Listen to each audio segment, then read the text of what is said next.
যেই দিন ভারতের শাসকদের গলায় মুসলিম মুজাহিদরা লোহার জিঞ্জির পরায়া টানবে, বলেন কথা ঠিক না ঠিক? সেই দিন দিল্লির রাজপ্রাসাদে কালেমার ঝান্ডা পথ পথ করে উঠবে। শুধু তাই নয়,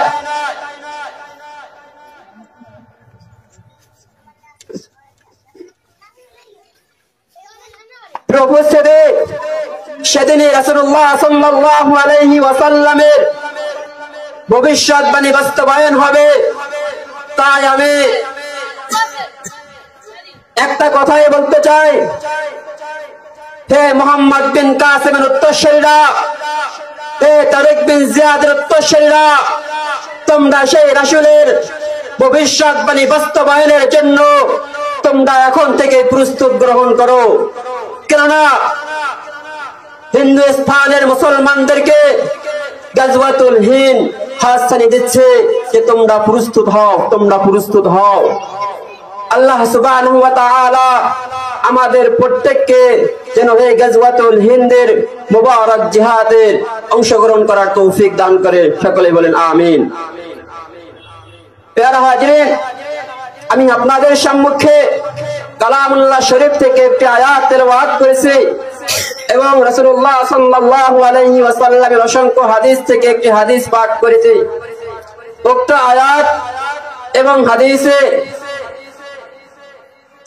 আদর্শ সন্তান গঠনে পিতামাতার করণীয় কি, আদর্শ সন্তান গঠনে পিতামাতার ভূমিকা কি, সেই সম্পর্কে আলোচনা করা হয়েছে। আমি আমার আলোচনা সহজে বোঝাবার লক্ষ্যে ভূমিকা স্বরূপ একটি কথা বলবো, তা হলো এই পৃথিবীর ভূখণ্ডে যত যুগ অতিবাহিত হয়েছে তার মধ্যে সবচেয়ে জঘন্য, সবচেয়ে খারাপ যুগ ছিল আইয়ামে জাহিলিয়াতের যুগ, বলেন কথা ঠিক না ঠিক? এখন যে আমি আপনাদেরকে প্রশ্ন করি আইয়ামে জাহিলিয়াতের যুগ কেন এত খারাপ ছিল, তখন আপনারা অবশ্যই বলবেন সেই যুগের মানুষ কন্যা সন্তান জন্মগ্রহণ করলে তারা জীবিত দাফন করত। প্রিয় উপস্থিতি,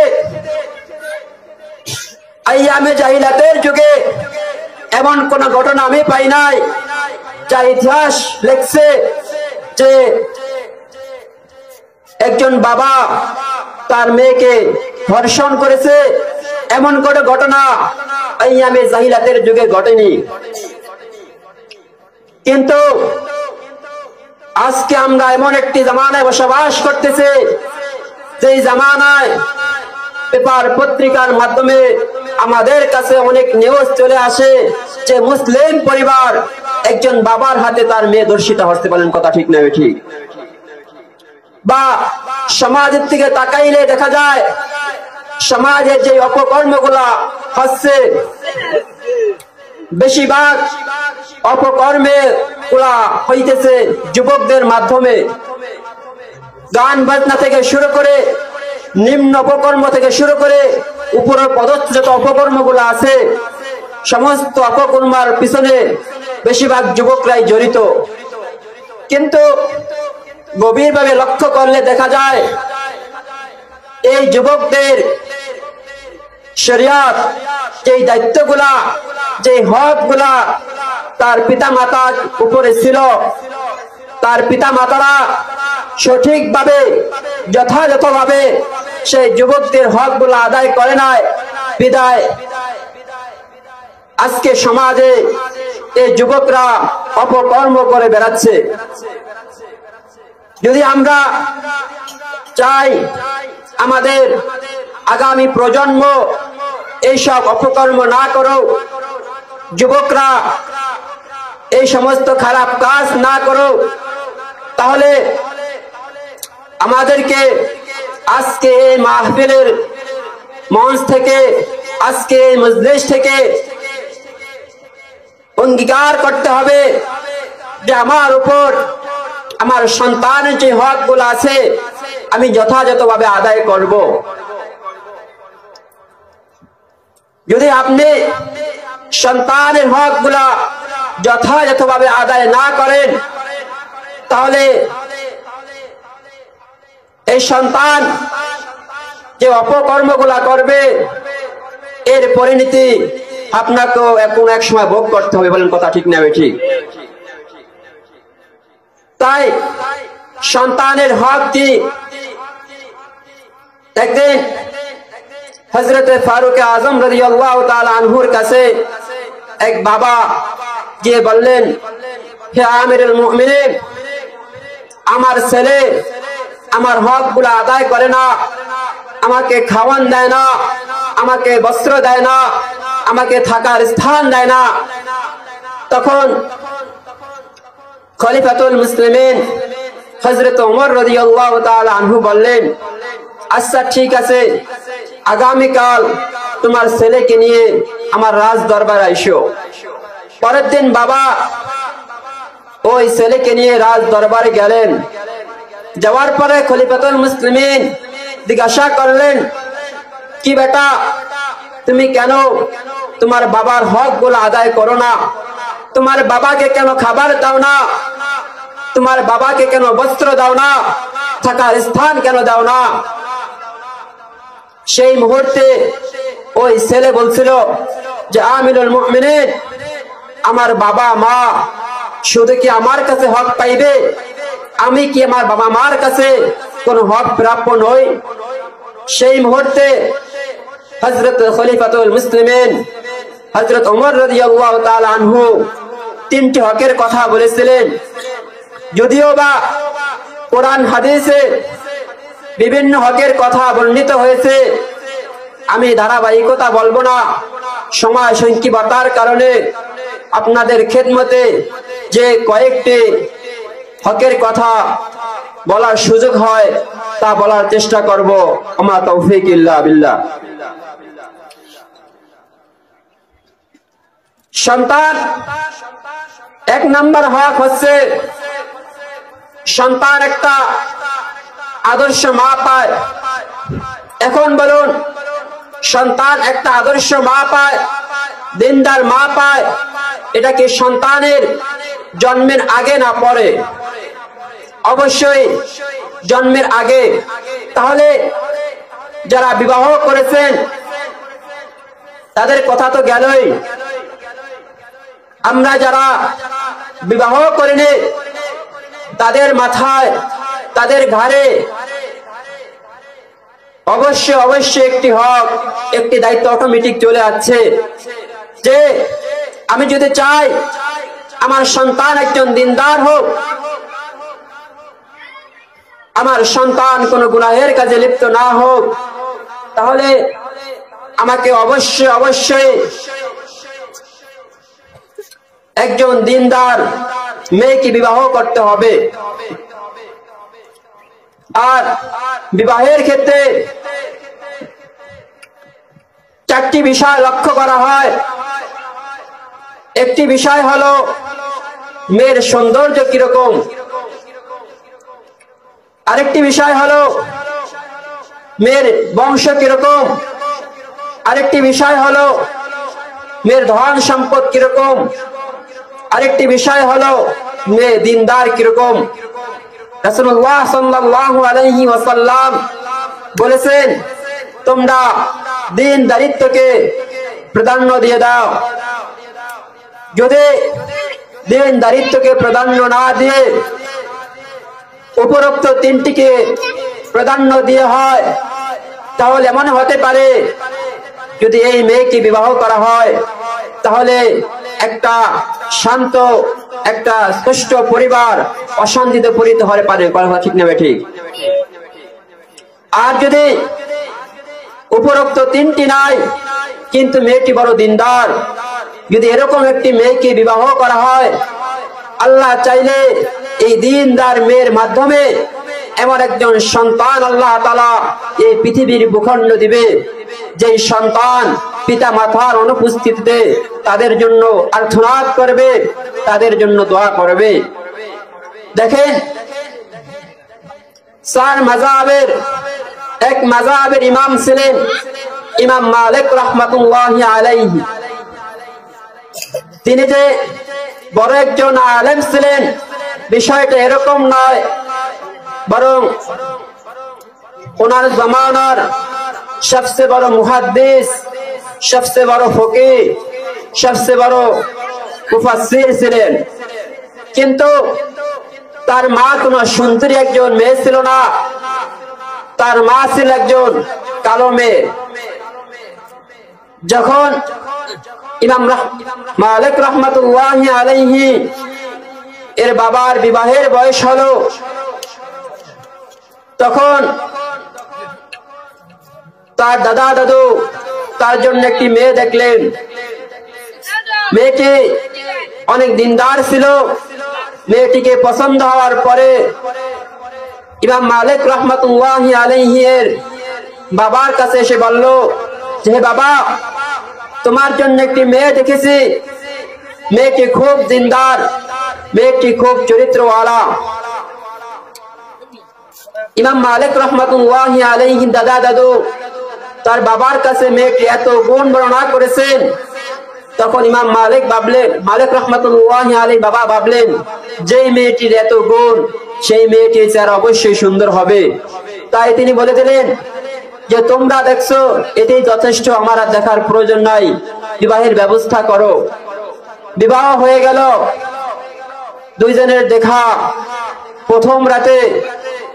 যখন প্রথম রাতে দুইজনের সাক্ষাৎ হলো, যখন ইমাম মালিক রাহমাতুল্লাহি আলাইহির বাবা তার মায়ের চেহারা দেখলেন যেরকম তার গুণগান বর্ণনা করা হয়েছে, কিন্তু মেয়েটি অনেক কালো ছিল। যুবক মানুষ, চাকচিক্যের দিকে তখন নজর, তাই তিনি পাশে গিয়ে বসে থাকলেন।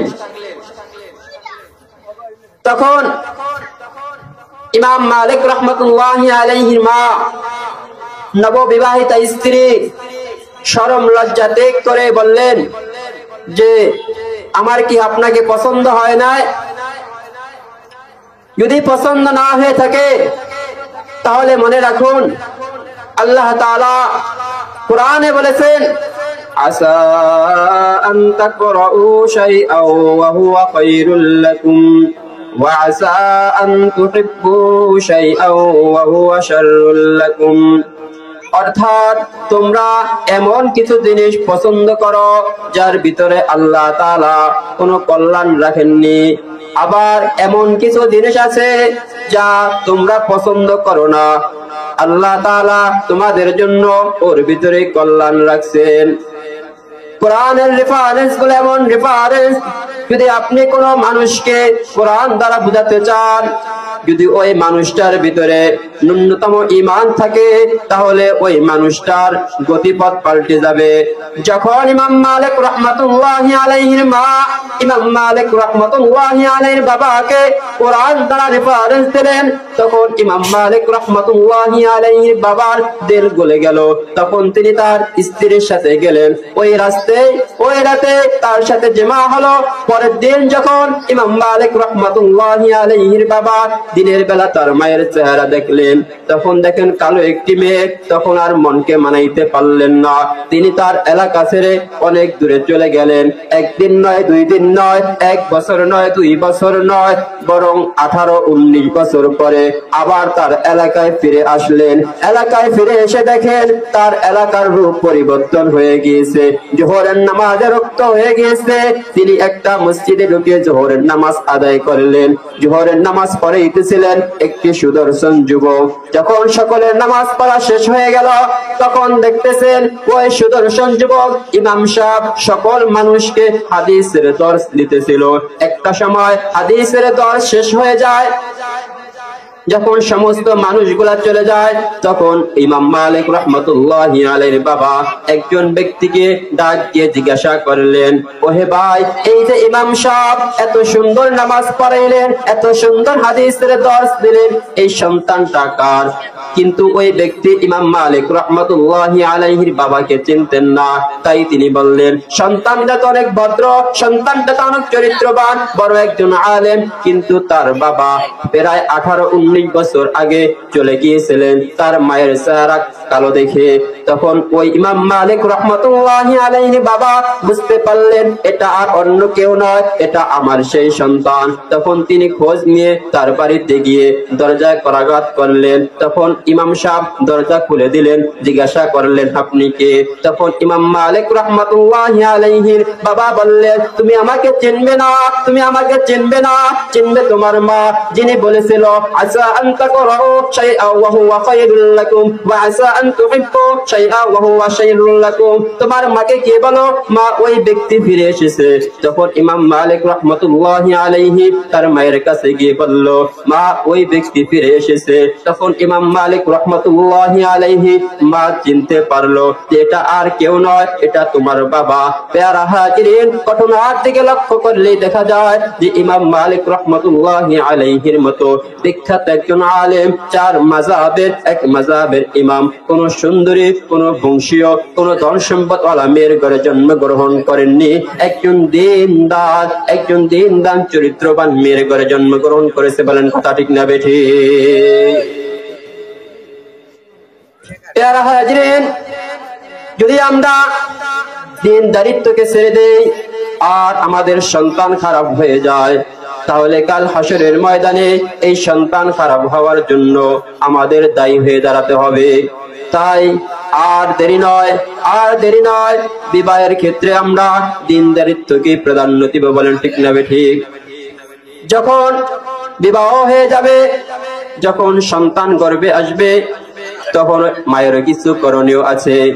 চিকিৎসা বিজ্ঞান তো কত কথাই বলে, এত ঘন্টা বিশ্রাম নিতে হবে, এত ঘন্টা হাঁটাচলা করতে হবে। ইউরোপের এক ডাক্তার কয়েকজন গর্ভবতী মাদেরকে নিয়ে একটি অনুষ্ঠান করলেন। তার উক্ত অনুষ্ঠানে কিছু লেকচার দিলেন। যেহেতু তারা অন্য ধর্ম অবলম্বী, তাই তিনি বলেছিলেন, হে বোনেরা, যদি তুমি চাও তোমার সন্তান একজন গায়ক হয়, তাহলে তুমি এই অবস্থায়, গর্ভ অবস্থায় বেশি বেশি গান শুনবা, গান দেখবা। তুমি যদি চাও তোমার সন্তানটা একজন অঙ্কে ভালো হোক, তাহলে তুমি বেশি বেশি অঙ্ক করবে। তারা তো অন্য ধর্ম অবলম্বী, তারা তো ইসলামের কথা বলবে না, ইসলামের কথা তো আমাদেরকে বলতে হবে। তাই আমি বলতে চাই, কোন মা যদি চায় তার সন্তানটা আদর্শবান হোক, কোন মা যদি চায় তার সন্তানটা দিনদার হোক, তার সন্তানটা পরেশগার হোক, 5 ওয়াক্ত নামাজ পড়নে ওয়ালা হোক, তাহলে ওই মায়ের জন্য করণীয় হলো সে আর গান বাজনা শুনবে না, সে আর সিনেমা দেখবে না, সে অশ্লীল কোনো কাজ করবে না। তার জন্য করণীয় হলো সে সর্ব অবস্থায় নামাজ পড়বে, কোরআন পাকের তেলাওয়াত করবে, জিকির আজকার করবে। যখন কোনো মা গর্ভ অবস্থায় থাকে, তখন তার জন্য বেশি নামাজ পড়া কষ্টকর হয়ে যাবে। তাই তার জন্য করণীয় হলো সর্বদা কোরআন পাকের তেলাওয়াত করা, সর্বদা জিকির আজকার করা। যদি কোনো মা তার সন্তানকে গর্ভে ধারণ করে সর্ব অবস্থায় কোরআন পাকের তেলাওয়াত করতে পারে, সর্ব অবস্থায় জিকির আজকার করতে পারে, যথাসম্ভব নামাজ আদায় করতে পারে, তাহলে আশা করা যায় ওই মায়ের গর্ভে থেকে আবারও বড় পীর আব্দুল কাদের জিলানী রাহমাতুল্লাহি আলাইহি জন্মগ্রহণ করবে। বলেন কথা ঠিক না বেঠিক? ওরে পদ্মার অঞ্চলের মা, তোমার মতন মায়ের গর্ভে কিন্তু শামসুল হক ফরিদপুর রাহমাতুল্লাহি আলাইহি জন্মগ্রহণ করেছিল। তোমার মতন মায়ের গর্ভে কিন্তু শামসুল হক ফরিদপুর রাহমাতুল্লাহি আলাইহি জন্মগ্রহণ করেছিল। তোমার মতন মায়ের গর্ভে কিন্তু শাইখুল হিন্দ মাহমুদুল হাসান দেওবন্দি রাহমাতুল্লাহি আলাইহি জন্মগ্রহণ করেছিল। শাইখুল হিন্দ দেওবন্দি রাহমাতুল্লাহি আলাইহির মাও একজন মা ছিলেন, আর তুমিও একজন মা। যদি সেই মায়ের গর্ভে যদি শাইখুল হিন্দ দেওবন্দি রাহমাতুল্লাহি আলাইহির জন্মগ্রহণ হতে পারে, তাহলে তোমার কেন হবে না? আল্লাহ তো এখনো আছে। যদি তুমি শাইখুল হিন্দ মাহমুদুল হাসান দেওবন্দি রাহমাতুল্লাহি আলাইহির মায়ের মতো হয়ে যাও, তাহলে আবারও আশা করা যায় তোমার গর্ভে শাইখুল হিন্দ দেওবন্দি রাহমাতুল্লাহি আলাইহির মতো সন্তান জন্মগ্রহণ হবে। বলেন কথা ঠিক না বেঠিক? প্যারা হাজিরিন, এখন যদি সন্তানকে গর্ভে ধারণ করে আপনি গান বাজনা শুনেন, নাটক সিনেমা দেখেন, তাহলে আপনার আর কি আশা করেন আমার গর্ভে শামসুল হক ফরিদপুরি হবে? না না, কখনো সম্ভব হবে না। আপনি কাজ করবেন একটা আর আশা করবেন আরেকটা, এটা কখনো সম্ভব হবে না। তাই আজকে এই মাহফিলে বলে যাচ্ছে, হে গর্ভবতী মায়েরা,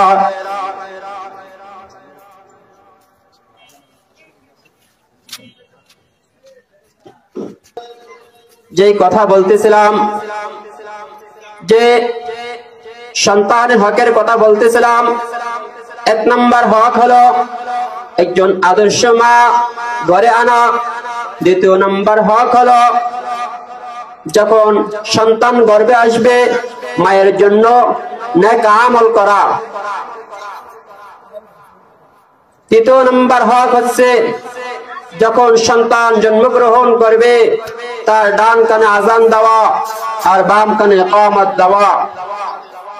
যখন সন্তানের বয়স 7 দিন হবে তখন সন্তানের মাথার চুলগুলাকে মুন্ডিয়ে দেওয়া এবং সেই চুল সমপরিমাণ স্বর্ণ অথবা রূপ্য দান করে দেওয়া।